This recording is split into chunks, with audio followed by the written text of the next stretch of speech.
Logan is my name. I'm 28 years old, and I didn't choose to live in my parents' guest room until about a month ago. To be honest, I would have been anywhere else if I could. However, plans don't always work out. I got a good job at a mid-sized software company after earning my degree in computer technology. The epidemic then struck. I was among the first people laid off when the company downsized. I applied to hundreds of jobs over the course of the following year and a half. There were interviews, but none of them lasted. My finances eventually ran out, and returning home was my only remaining choice. I assumed it would be short-term. Neither did my parents. It wasn't terrible at first. Mark, my father, was always more of a don't ask, don't tell type of person. But it was my mother, Diane, who made sure I felt the impact of every food I consumed and the light switch I turned. At least once a week, she would comment, "This isn't a hotel." If I were to leave a cup in the sink, she would sigh loudly enough for the neighbors to hear. I initially attributed it to stress. However, the passive-aggressive remarks quickly evolved into outright criticism. As she wiped the already spotless kitchen counter for the sixth time that morning, she would remark, "You know your cousin Rachel just bought a house, and she's 2 years younger than you. Or, you're still here at your age, which is really sad. By the time we were 28, your father and I were raising you." I made an effort to assist. I volunteered to mow the grass, cook, clean, and fix the router when it malfunctioned, where I could. I worked as a freelancer creating websites for nearby companies and assisting a family friend with the launch of an online store. I wasn't just watching TV while sprawled out on the couch. But it didn't matter to her. I remained a leech. The fact that my younger brother Jordan was their heir apparent didn't help either. He's 24 years old, lives in a downtown high-rise, works in finance, and makes sure everyone knows it. Except on holidays or when mom implores him to join her for supper, he seldom ever comes. However, it's like Moses separating the Red Sea when he enters. All of a sudden, my mom feels happier. Her voice becomes pleasant and upbeat. "My baby is there. You look really toned. Are you exercising?" In the meantime, I'm trying to blend in by hiding in the corner with a trash bag full of recyclables. I sensed it building when Jordan stopped by for supper one evening. They always treat me like I don't belong. So I was setting the table, putting mismatched plates down with the same carelessness I've become used to. Jordan hardly gave me a look. He mentioned the expensive gas and how fortunate some people are not to have to commute. I didn't fall for it. However, once he said something, Mom gave him a drink and burst out laughing. "Have you even tried applying for real jobs lately?" she questioned, turning to face me. My chest constricted. She didn't care that I had already told her about my 2 interviews that week. Jordan added his voice. He didn't even look at me when he continued, "You know, at some point it stops being bad luck and starts being bad choices." That was the night that everything broke. I didn't shout. Nothing was thrown at me. Just like I was 12 again, I picked up my plate, went back to the kitchen, and ate while standing at the counter. In the dining room, I could hear them giggling. I heard some of the phrases, but they were hazy. "Can't cuddle forever," "needs to grow up," and "embarrassing at this point." The following day, Mom entered the room as I was working on a freelancing project that involved revamping the website of a nearby bakery while sitting in the den with my laptop open. She didn't knock. I sensed something was coming when she crossed her arms and stood at the doorway. "You must begin making rent payments," she stated bluntly. I gave a nod. I have previously heard this. I promised to assist once I finish this site. They're making payments. Maybe someday is not what I mean. I'm speaking today. I looked at her, perplexed. "You want me to use money I don't have to write you a check?" "No, Logan. I'd like you to mature. We've had enough of this. We've gone above and beyond. You are merely a leech that feeds on us."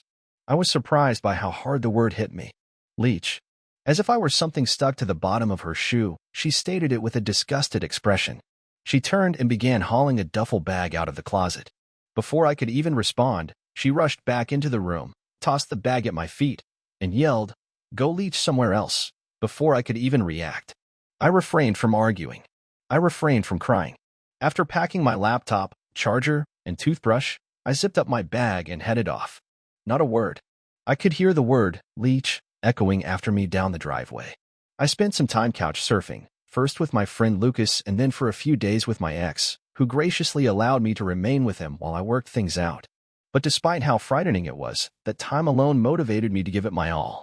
I started working as a freelancer more and even assisted a local artist in creating an online store to sell her prints. Suddenly, one evening, I received a message on LinkedIn from a recruiter who had viewed my freelance portfolio. I was interviewing for a remote job with a tech startup within a week, and I was hired. It was a good wage, enough to begin taking back my life, but not Silicon Valley money. The finest aspect, complete benefits, and the ability to work remotely were included. Thus, I took a step that even startled me. I purchased a small studio apartment with the money I had been saving from freelancing. But mine. I couldn't be separated from it by anyone. I couldn't be considered a burden. I moved in about 3 weeks later. I saw that my dad had called while I was doing a project. I let it go to voicemail because I hadn't heard from him since I left. Not even a "how are you?" Then there was another call. Then a text. What caused our account to be frozen by the bank? I blinked. What? Then I recalled something that had been on my mind for weeks. Dad had requested that I assist him in changing their joint banking arrangement back when I was unemployed. He wanted me to set up their internet access, mobile banking, and most importantly, connect their account with their tax software since he was sick of driving to the bank, and I was skilled with technology. I had guided them at every turn. My phone number and email were listed as recovery contacts on their joint account. I even served as a secondary administrator, not to make any purchases, but to troubleshoot in case something went wrong. Yes, that access was still available. It took a while to respond. I just sat there and gazed at the message. My dad was fumbling with the bank app, and my mom was pacing as they sat at the dining room table, perhaps even contacting the hotline, only to be informed that they would require access from a secondary contact to restore control due to a verification lockout. I typed up a response at that point, asked the Leech. Not a single emoji. No justification, only those 3 words, and everything detonated less than an hour later. My phone began vibrating once more before I had a chance to prepare lunch. My mother missed 3 calls in less than 5 minutes this time. Then the text began. Mom texted, "Logan, this isn't funny. Call your dad back. We can't pay the credit card bill. Are you really doing this to us after everything we've done for you? Fix this." I didn't respond. I had leverage for the first time in years, and I had no intention of wasting it. Retaliation for the sake of cruelty didn't interest me. However, I desired responsibility. They never cared to acknowledge the version of me that I wanted them to see.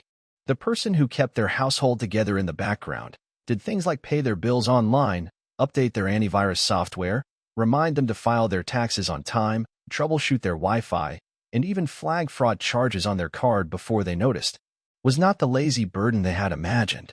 To them, however, I was merely a resentful freeloader. I received a call that night from an unknown number. I gave an instinctive response. "Logan," my dad was attempting to sound composed, but his voice seemed strained to me. "We must access our bank account, you see. They said it's locked. You are classified as the secondary administrator," they said. I did nothing, I stated calmly. After several unsuccessful attempts to log in, the security system automatically locked it.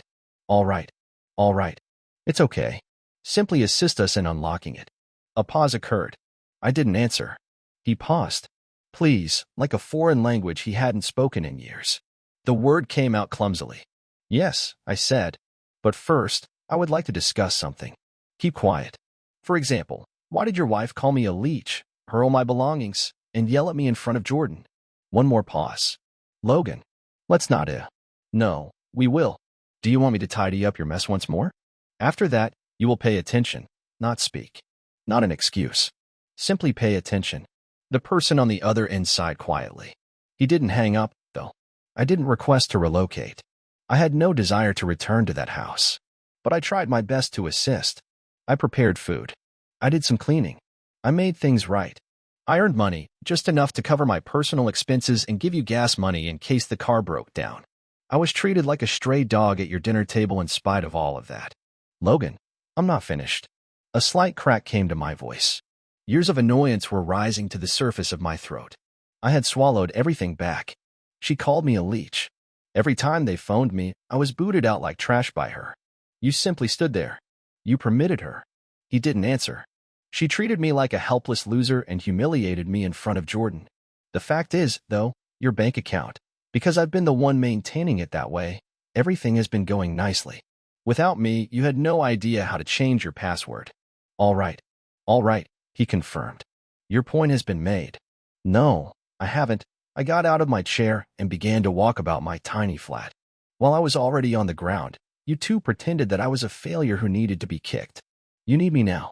Long pause again. Yes, he acknowledges at last. We do. Those 3 words simplicity struck me more strongly than I had anticipated, and not in a positive manner. It's more akin to an unexpected windstorm that leaves you gasping for air because I knew at that moment that they didn't give a damn about my difficulties. Only when I was useful did they notice me. I wasn't cruel, though. I wouldn't be spiteful enough to ignore invoices. However, I also wasn't going to ignore this as I always did. I proposed terms. I'd get the account unlocked. But first, I wanted each of them to apologize, an actual one, in person. Furthermore, it goes beyond simply murmuring sorry as Mom pretended nothing had happened and Dad fidgeted. I desired recognition. I also desired space for at least 6 months.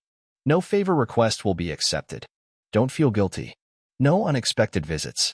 Additionally, I would permanently remove myself from all of their financial tools as an administrator. I said, from now on, you can handle your own banking or ask Jordan for assistance. My father sighed once more. This won't sit well with her. I didn't enjoy being kicked out of my childhood home. A brief hush fell. I'll speak with her. The call was cut off. My hands were shaking, part rage, a little adrenaline. I'm a little depressed. I had never communicated with my father in such a manner. Not once. I didn't feel horrible, though. Not now. It took me 2 days to receive a response. This time it was a brief, strangely formal email from my mother. There was no signature, and it began with, I realized I said things I shouldn't have. It concluded with, we hope you're doing well, Mom, no love. However, I received what I requested. I quickly deleted myself from the account after unlocking it. Then for a week, I blocked their number just to breathe, not to punish them, to reflect.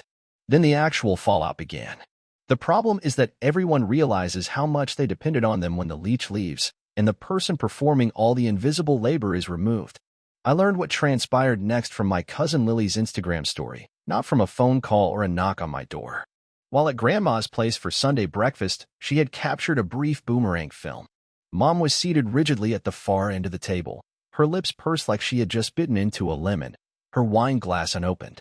My father, who appeared to have recently learned how to use the internet and failed, was by her side, massaging his temples. Jordan, meanwhile, sat across from them, a troubled face replacing his arrogant smile. That was novel. The headline read, When the group project lost the only person who knew how to do anything. #family drama. I sent her a direct message asking what happened. Your mom has been trying to figure out how to log into her online banking for a week, she said quickly. This morning she locked the account once more. Jordan somehow made it worse when he came over to mend it. You intentionally sabotaged it, she says. Now I was genuinely astounded by how quickly the responsibility had come back to me as I gazed at the computer. However, I was unable to feel even anger, simply exhausted, the kind of fatigue that is more profound than sleep, because it was back there. Regardless of how much I contributed, regardless of how silently I labored in the background, I became the antagonist in their tale the instant things went wrong. But it didn't end there. My dad apparently discovered he hadn't saved the login information for the new system I had put up for them last year, after I had removed myself from their tax filing access. Customer service requested him to confirm his most recent return, which I had, of course, sent to him via email with a password stored in a private Google Drive that he no longer had access to.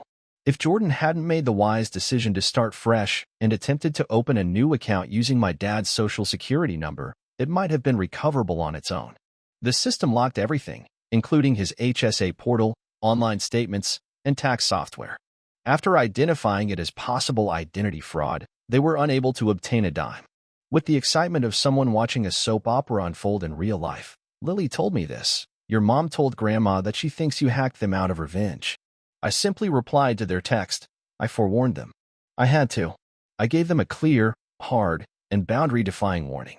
Not dangers, not games, limitations. They also acted as though I was bluffing. My apartment door was knocked on. A week later, before I even peered through the peephole, I knew it was them. When someone stood in the hallway of my building, there was a particular type of echo. Heavy, slow, and unhurried footsteps. Slowly, I opened the door. My parents were standing there. My dad wore a slightly crooked tie, as if he had dressed quickly, and my mom held her pocketbook like a shield.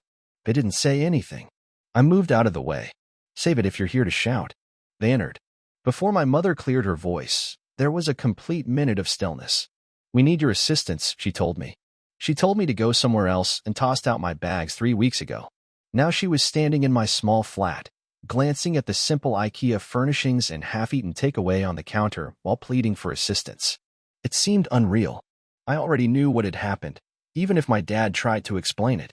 Jordan was probably too ashamed to acknowledge that he didn't know how to fix something that wasn't in Excel, so he tried to fix it, failed badly, and then abandoned it. My mother muttered, "We are unable to even access our joint savings. Our mortgage payment was late. Late costs are being assessed to us." "That sounds terrible," I answered. "You must feel very trapped." When she raised her head, the outrage had vanished. Her voice wavered a little.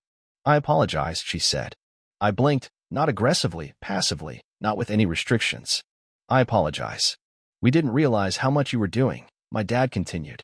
"We believed we were being kind by allowing you to stay with us, but we failed to observe it." The dam cracked then, not for them, but for me. It all came out. All the burden I had been carrying, all the hurt, guilt, and hidden resentment. Not when shouting, not crying, just the facts. I described to them what it was like to be compared to Jordan all the time. To be viewed as a failure despite my best efforts to survive. Their approbation never seemed to be based on effort, but rather on performance. And how I realized how disposable I was to them after being expelled, which was more than just embarrassing. My mother sat motionless, taking in every word as if it were painful. "I had no idea," she complained. "I think she's real in a way. She probably didn't want to know. There is a distinction. I was invited to return, to assist, to restart everything. Claimed to compensate me for my time, and claimed that things would change. I shook my head, though. I'll show you how to fix everything. I'll compose the guidelines. However, I will not be returning. I work. I'm under a lease. I am at peace." They appeared taken aback, as though this little studio apartment was a kind of defiance. But it was a haven for me. I sat them down after grabbing my laptop, fixing everything, including resetting access, confirming identification, and contacting tech support. Took 2 hours. Most of the time, my mother was quiet. Every time he had to respond to a new security question, my dad would mumble to himself, "This is ridiculous." After we were finished, I shut down the laptop and got up. I said, "I'll forward that instruction document, but I'm done after that. Administrator access is no longer available. Being the silent tech support is over. You are grown-ups. You will discover the solution." They also stood. My father gave a nod that was nearly courteous. My mother didn't say anything more, but it seemed like she wanted to. And I experienced freedom, something I hadn't felt in a long time, as they left. I would like to say that was the end of it, that they were mindful of my boundaries, that we all went on with renewed respect when they learned their lesson. But it takes time for families like mine to transform. They didn't suddenly become self-aware or humble by flipping a switch. The full story starts with what actually transpired next. I began receiving strange messages 2 weeks after they moved out of my place. No, not from my folks. To my amazement, they actually left me alone for a bit. It came from others in their vicinity. On Facebook, my Aunt Cheryl sent me a message. "Hey, sweetie. Heard you moved out on your own. That's so great." Diane said, "You've been distant lately. Just wanted to check in. Everything okay?" Then I received a screenshot from my cousin Trevor showing my mom going off in a group chat. "I think Logan's being manipulated by his new job. He's different, cold, and distant. I don't even recognize him anymore. All I did was ask for help, and he acted like I'd kidnapped him." Jordan came next. He wrote me a lengthy, conceited email. "Hey man, I understand that there has been conflict, but I believe you two need to accept some responsibility. Even though mom and dad aren't flawless, they are still our parents. So perhaps you should be more understanding rather than placing the blame on them. We all go through difficult times. It doesn't mean that everything is against you. Let's talk soon. Perhaps over coffee?" I didn't respond and erased it. You see, this wasn't about one argument, one insult, or one terrible day. And that's what none of them understood. What still didn't click? Years passed. Been the default assistant for years. Despite being extremely tech-savvy, the person was never welcome to the adult table. While Jordan's every modest victory was lauded as though he had cured cancer, I spent years watching my triumphs be dismissed. Jordan received pricey watches and family dinners. But the birthday card said, "Perhaps next year will be better. Death by 1,000 small wounds." I didn't seek retribution, though, not the dramatic, trivial sort where you hack into someone's social media accounts or damage their credit. I desired something far more permanent. Separation, self-respect, and the fulfillment that comes from creating a life without them at its core. That chance arrived sooner than anticipated. My company revealed that they were creating a satellite office in Toronto and growing their remote division approximately a month after our previous conversation. A few of us were given relocation bonuses, and I took advantage of them. A new beginning, a brand new city, no family visitors. At least a modest one-bedroom apartment in the heart of the city with a view of the skyline and a desk in the corner. It was mine, although it wasn't particularly showy. Not a dime of assistance from those who referred to me as a leech, paid for by a job I earned. Before I went, I sent my folks one last email. I wanted to be transparent, not because I owed them anything. Subject, revised. Hello, parents.